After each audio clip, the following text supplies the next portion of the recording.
तुम्हा सगळ्यांना भोगीच्या खूप साऱ्या शुभेच्छा. आज आहे भोगी ना. आपल्याकडं असं म्हटलं जातं की जो खाणार नाही भोगी तो राहील रोगी. त्यासाठी सगळ्यांनी भोगीची भाजी खा आणि स्वस्त राहा.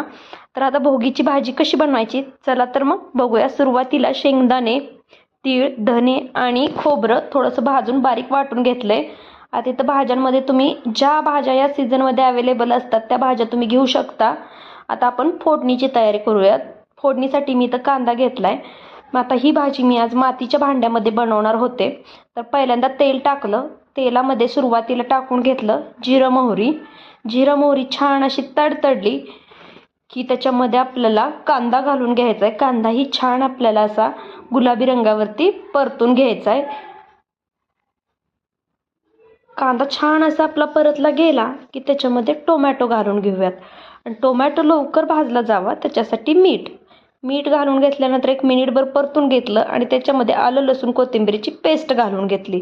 पेस्ट ही चांगलं पाणी त्यात लाटेपर्यंत हलवून घेतली. आणि आपले काही सुके मसाले जसं की मिरची पावडर, जिरा पूड, हळद, चटणी, मीठ हे सगळं घालून घेतलं. त्याच्यावरती भाज्या घालून घेतल्या आणि सगळं व्यवस्थित मिक्स केलं.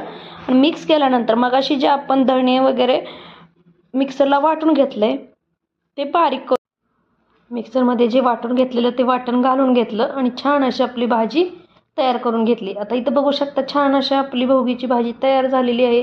ती आता आपण काढून घेऊयात.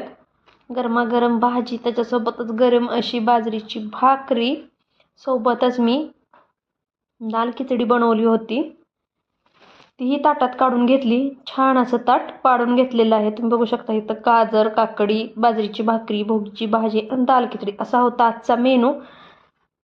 तुम्हाला आजचा व्हिडिओ कसा वाटला मला कमेंटमध्ये नक्कीच सांगा. चॅनलवरती नवीन असाल तर चॅनलला सबस्क्राईब करा, व्हिडिओला लाईक करा. परत भेटूया अशाच एका नवीन व्हिडिओसह.